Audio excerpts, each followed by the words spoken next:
Elə insanlar var ki, ömürlərini yalnız özləri üçün deyil, eli obası üçün yaşayırlar. Onların gördüyü işlər, qoyduğu iz illər keçsə də unudulmur. Xocalının Kosalar kəndinin ağsaqqallarından biri olmuş Kərəm Əsgərov da belə insanlardan idi. 1941-ci il mayın 20-sində Xocalı rayonunun Kosalar İnzibati Ərazi İdarəsinə daxil olan Yalaba kəndində dünyaya göz açan Kərəm Əsgərov ömrünü doğma elinə, insanlarına və torpağına xidmətə həsr etdi. Uzun illər Kosalar kənd icra nümayəndəsi kimi çalışan Kərəm kişi kənddə yeni iş yerlərinin, müəssisə və sosial obyektlərin yaradılmasına böyük əmək sərf etdi. Birinci Qarabağ müharibəsi illərində isə onun fəaliyyəti daha böyük əhəmiyyət daşıdı.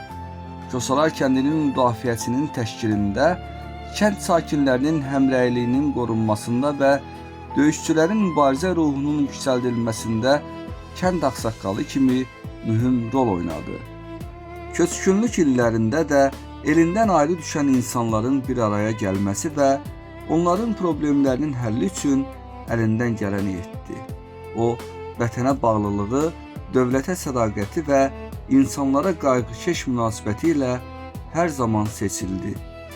Övladlarını vətənpərvər ruhda böyüdən Kərəm Əsgərov, Azərbaycan bayrağı ordenli şəhid oğlu Xəzani Əsgərovla daim qürur duyurdu. Torpaqlarımızın azad olunacağına ürəkdən inanırdı.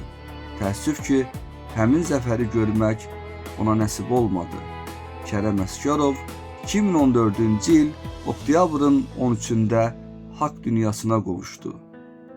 Bugün Azad Qarabağın, qəhrəman Kosalar kəndinin səmasında yurt həsrəti ilə dünyadan köçənlərin, o cümlədən Kərəm Əsgərovun da ruhu şad dolaşır.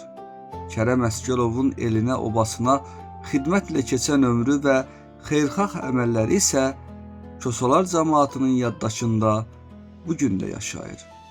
Ruhu şad olsun.